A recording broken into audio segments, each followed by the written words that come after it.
sampai dia bilang kita kayaknya nggak bisa lagi diterusin, dia bilang.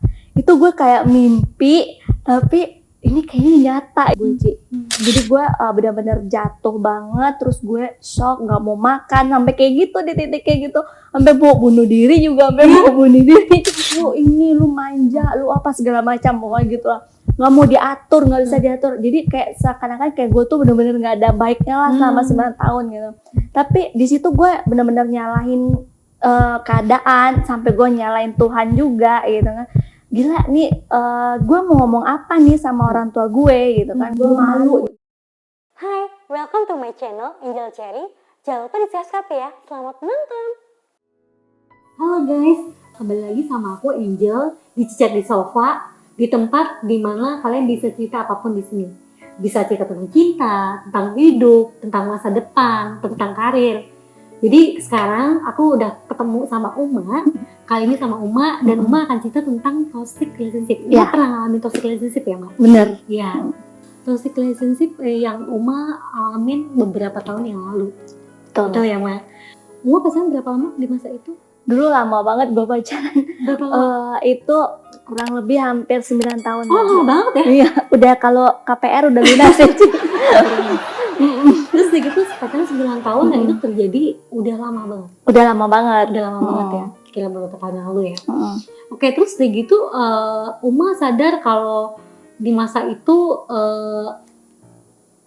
ngalamin toxic relationship itu gimana ceritanya? Maksudnya awal mulanya tuh gimana? Jadi kan gini, dulu gue kan pacaran tuh 9 tahun, kurang lebih ya, hampir 9 tahun.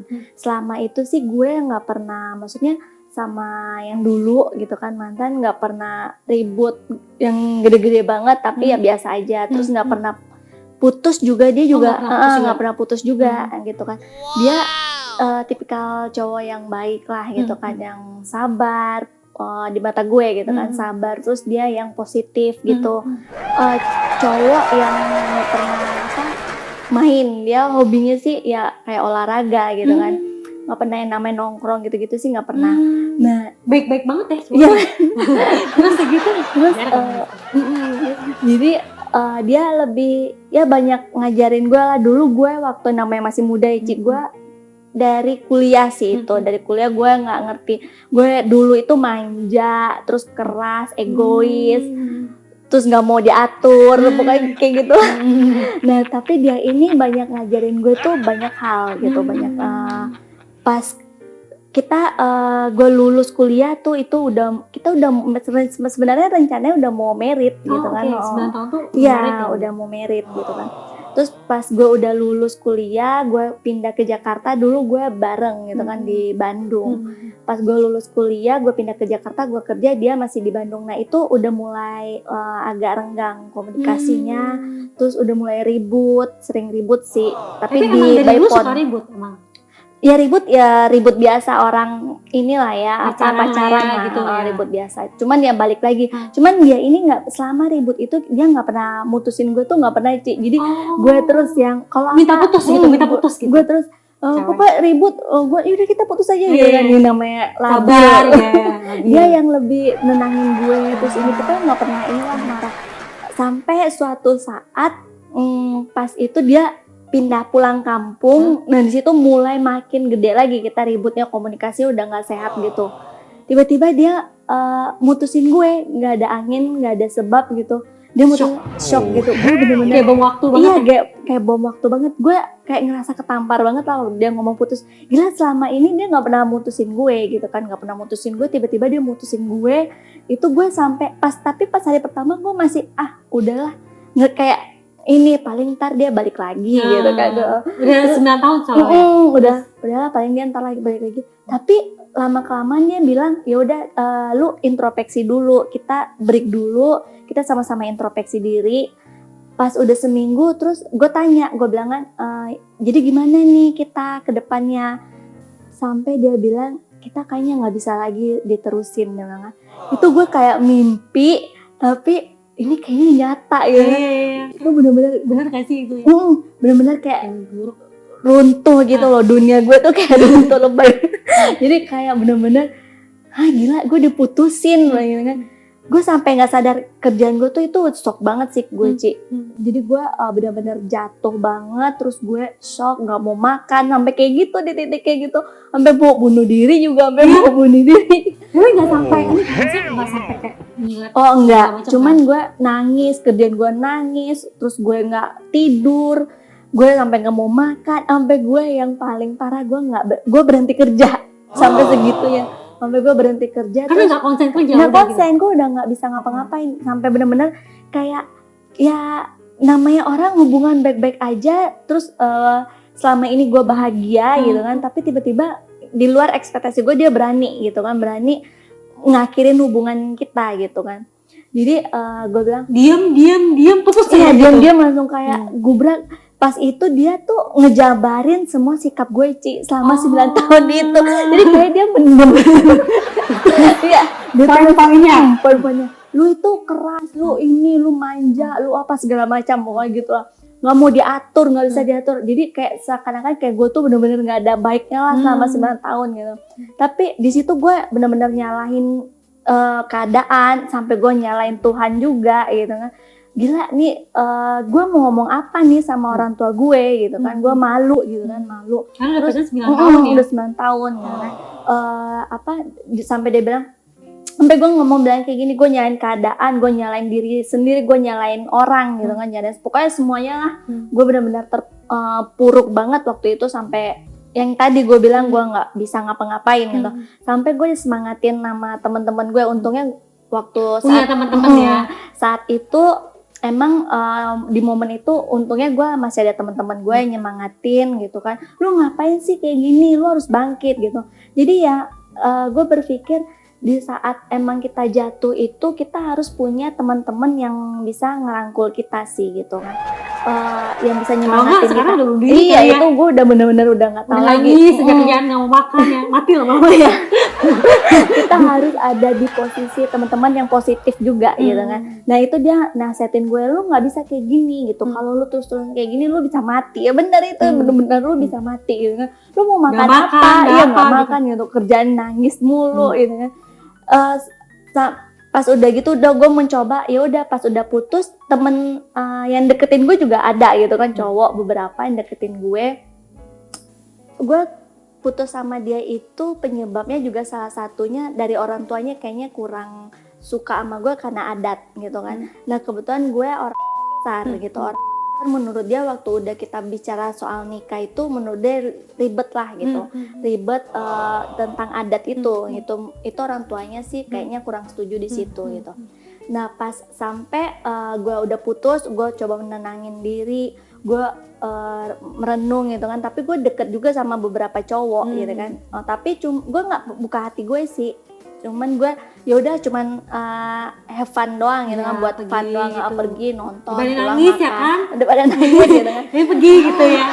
Tapi gue ngerasain sampai di titik gue capek juga sih kayak gini terus gitu kan. Capek juga nangis mulu ya. Nangis mulu terus jalan nggak jelas kemana gitu loh, kejuntrungannya itu ini hubungan. Kerja nggak mau, makan nggak mau, nangis, hubungan diri nggak tahu mau dibawa kemana yang cowok-cowok deket ini kan. Jadi kita sebut aja inisial, misalnya bukan inisial sih, kita sebut misalnya A B C D E gitu kan, dari E gitu kan, dari si E D C B A gitu. Ini semua ini mundur gitu. Tiba-tiba seiring berjalannya waktu mereka ini mundur teratur. Memang gue tuh waktu sama putus itu gue deket sama cowok yang kadang gue balas chatnya, kadang enggak gitu. Jadi kayaknya mereka juga bosen juga, nih cewek belagu banget, cantik juga enggak, mau enggak gitu ya. Nah jadi dia nggak balas chat gue, terus gue menghilang aja gitu kan, mundur teratur mereka. Yang bertahan itu cuma satu, si A ini. Nah si A ini, tapi gue nggak ada respon, maksudnya sama dia ini nggak tahu kalau dia ngedeketin gue sih gitu kan. Pas sampai dia chat gue, sama gue juga perlakuan yang sama gitu, gue jarang balas chat dia gitu kan. Terus dia ngajak jalan, gue mau enggak. Tapi ini orang semangat banget gitu. Di antara semuanya yang mundur cuma dia doang sih yang bertahan. Nah sampai dia itu ngomong kan, gue nanya, dia nembak gue gitu waktu itu, dia nembak gue, lu mau nggak jadi pacar gue? Kan?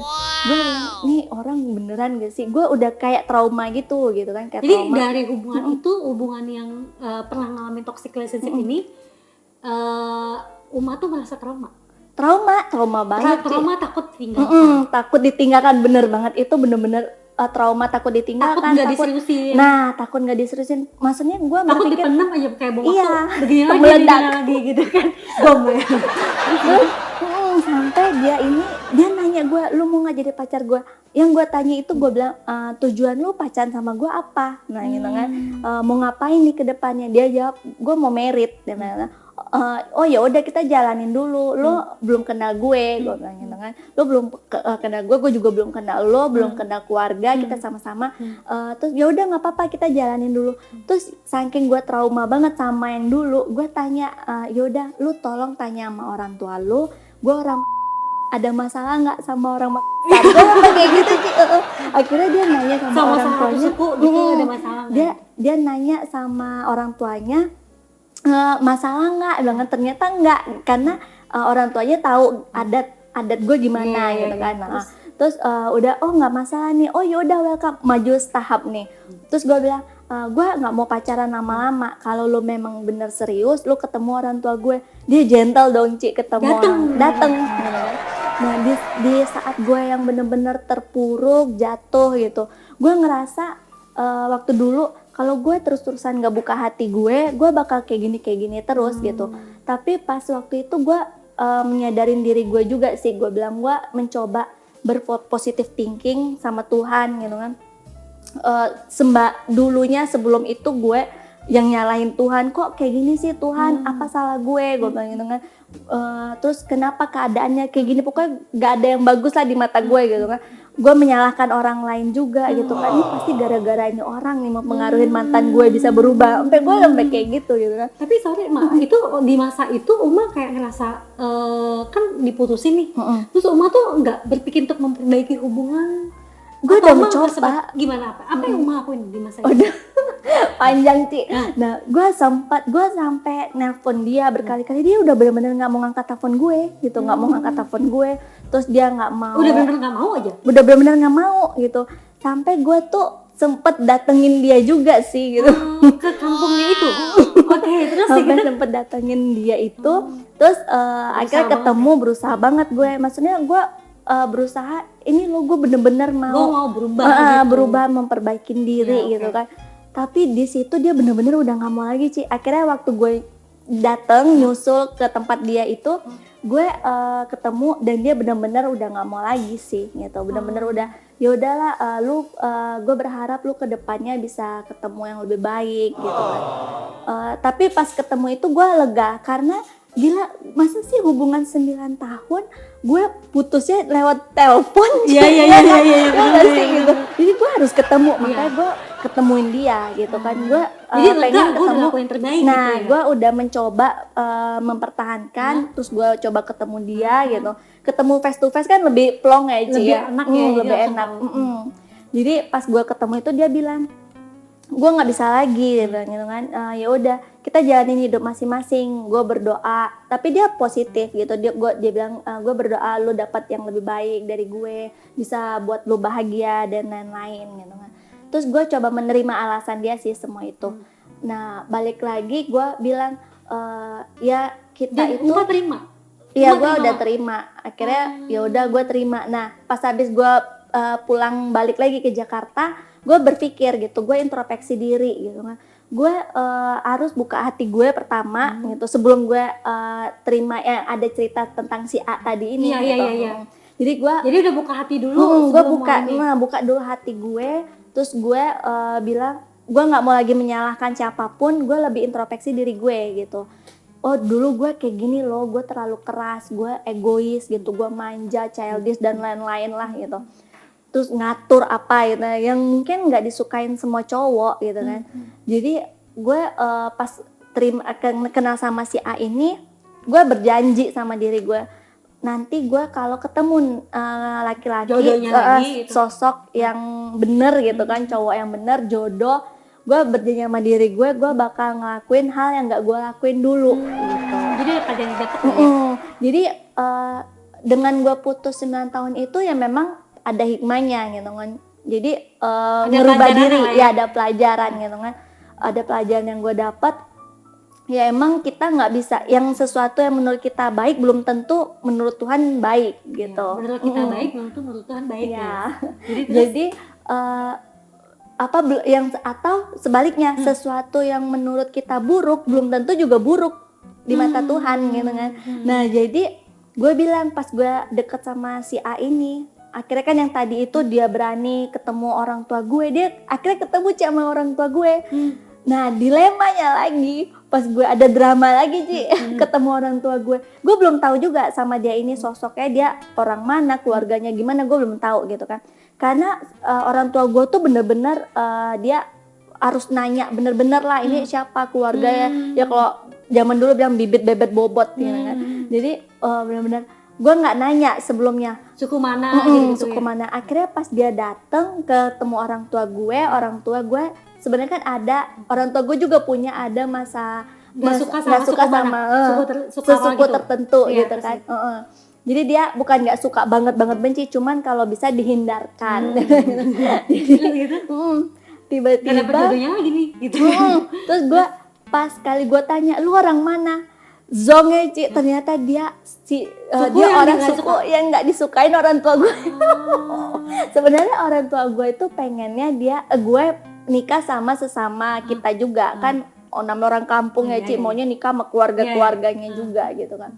Jadi waduh gue bilang gila nih ternyata dia orang ini. Gue ngomong apa ya sama orang tua gue gitu kan. Pas kali dia ngomong sama nyokap gue sama bokap gue, kamu orang mana, ditanya sama itu lagi dinner gitu. Terus dia ngomong suku A saya suku A bu. Gue ngeliat muka nyokap gue langsung berubah. Waduh dia gak disukain. Ternyata di luar ekspektasi gue. Nyokap gue ngomong bilang, oh kamu orang ini, ibu punya keluarga di sini kenalan gini bla bla. Jadi dia menghidupkan suasana. Gitu. Suku A juga gitu ya. Gitu. Jadi dia menceritakan juga gitu kan. Kalau dia nggak suka dia pasti udah nggak mau lagi ngebahas yang itu gitu kan. Tapi dia buka cerita gitu. Terus gue loh kok beda nih gitu kan ekspektasi gue. Ternyata pas udah gitu nyambung cerita gitu, udah nyaman. Akhirnya nggak lama kemudian ya kita ini ngomong gitu kan, ngomong lebih serius. Terus pertemuan keluarga, akhirnya gue lamaran, terus jadi nikah sama si A ini. Syukur banget ya. Terus gitu sama yang sebelumnya kan itu sempat ngalamin toxic relationship, ada rasa trauma. Terus kayak gitu ada pelajaran yang dapet gitu. Kesimpulannya apa sih, Mak? Kita tuh mesti jadi cewek yang kayak gimana setelah kita pernah jadi pelaku nih toxic relationship. So biar ini tidak terjadi lagi sama orang-orang terdekat kita, sama pasangan kita nanti. Kita mesti sosok kayak apa? Terus kesimpulannya apa? Sebenarnya gini, dulu gue Uma yang dulu gitu. Uma yang dulu itu manja, egois. Terus pokoknya apa yang gue mau itu harus diturutin gitu kan. Dan bilang, pokoknya aku mau ini, aku ini. Dulu kayak gitu gitu kan. Lebay banget. Jadi kalau dan gue tuh nggak bisa. Dulu itu gue bener-bener ngandalin si mantan gue gitu kan. Bergantung gitu kan. Makanya gue pas putus itu bener-bener kayak dunia gue kayak runtuh banget gitu. Tapi pas gue putus itu ya pelajaran yang gue ambil, ya kita jadi cewek nggak bisa, pertama kita nggak bisa terlalu bergantung sama pasangan kita.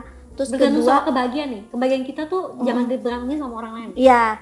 Terus bergantungnya juga luas sih maknanya, dari itu yang tadi Cici sebut. Terus kedua, kita jangan misalnya apa-apa terlalu nggak bisa, misalnya aku mau kesini anterin dong, aku mau ini, pokoknya kamu harus temenin aku. Jangan yang terlalu begitu gitu. Jadi kita harus terlalu bukan ngatur, bergantungan, kita harus mandiri.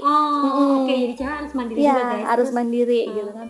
Jadi kayak misalnya terus kayak gue kan manja banget gitu ya, itu sama aja kan, kemana-mana harus ditemenin gitu. Terus kamu pokoknya buatin ini ya, buat tugas aja gue juga minta dari Excel, dari Excel, PowerPoint dan segala macam itu. Aduh pokoknya gue bener-bener gak bisa apa-apa dulu gitu kan.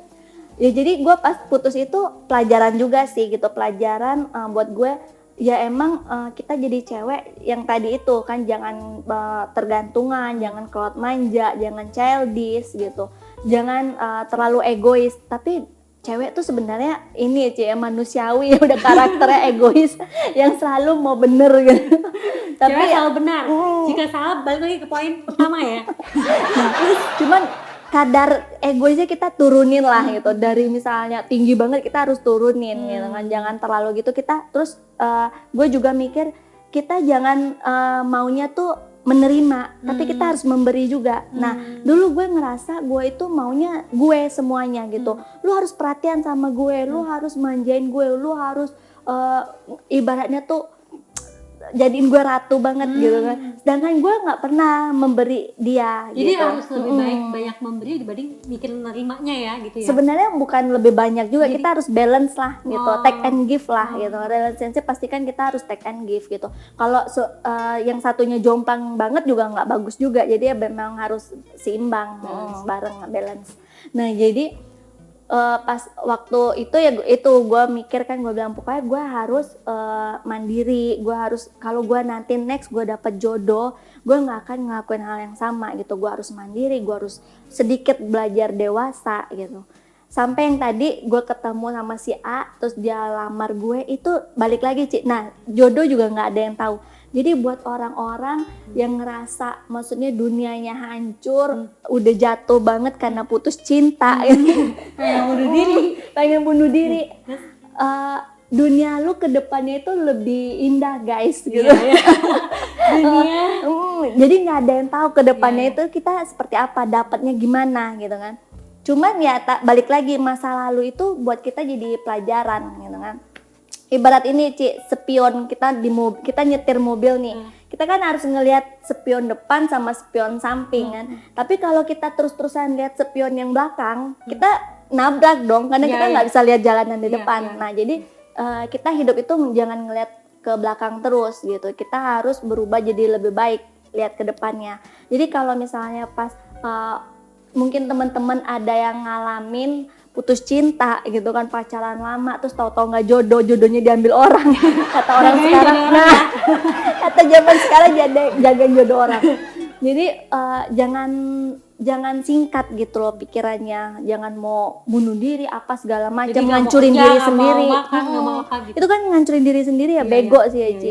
Cuman ya ambil pelajarannya apa yang lo dapet gitu kan. Terus jangan menyalahkan orang lain juga sih, lebih jangan menyalahkan keadaan juga, nyamakan diri sendiri ya. Apalagi nyalahin Tuhan gitu. Jadi lu harus bisa pertama introspeksi diri sendiri, terus lu harus memaafkan diri sendiri juga gitu. Itu penting juga.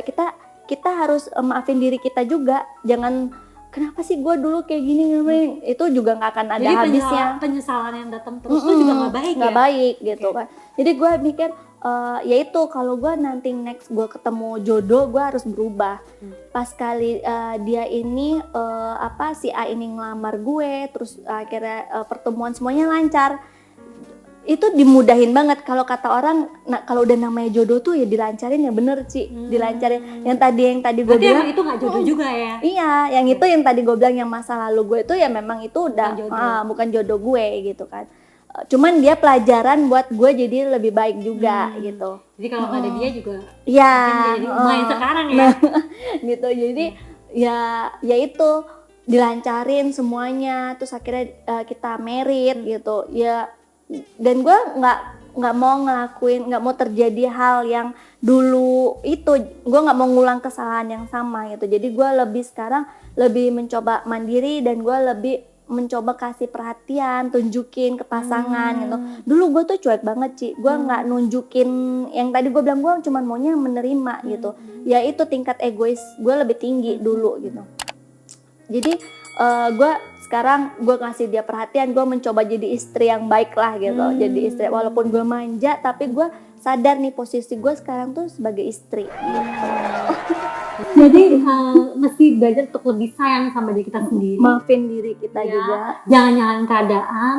Ya sudah, untuk masa lalu yang di belakang sudah, tapi jadikan pelajaran ya. Buktinya Uma juga bisa bangkit dari toxic relationship. Moga-moga ini bisa jadi pelajaran buat kita guys. buat orang yang pernah ngalamin toxic relationship biar bisa bangkit, jangan trauma. Apa yang udah pernah jadi pelaku, kita jadi mesti sadar dan kita mesti berubah. Itu yang penting. Thank you juga Uma yang sudah datang ke sini, sempetin waktu, sukses terus buat meritnya, moga terus langgeng. Amin. Ya, thank you guys. Bye. Thank you sudah menonton video ini sampai habis. Jangan lupa di like, comment, subscribe di sini. Dan jangan lupa untuk share ke semua teman-teman kalian. Bye-bye.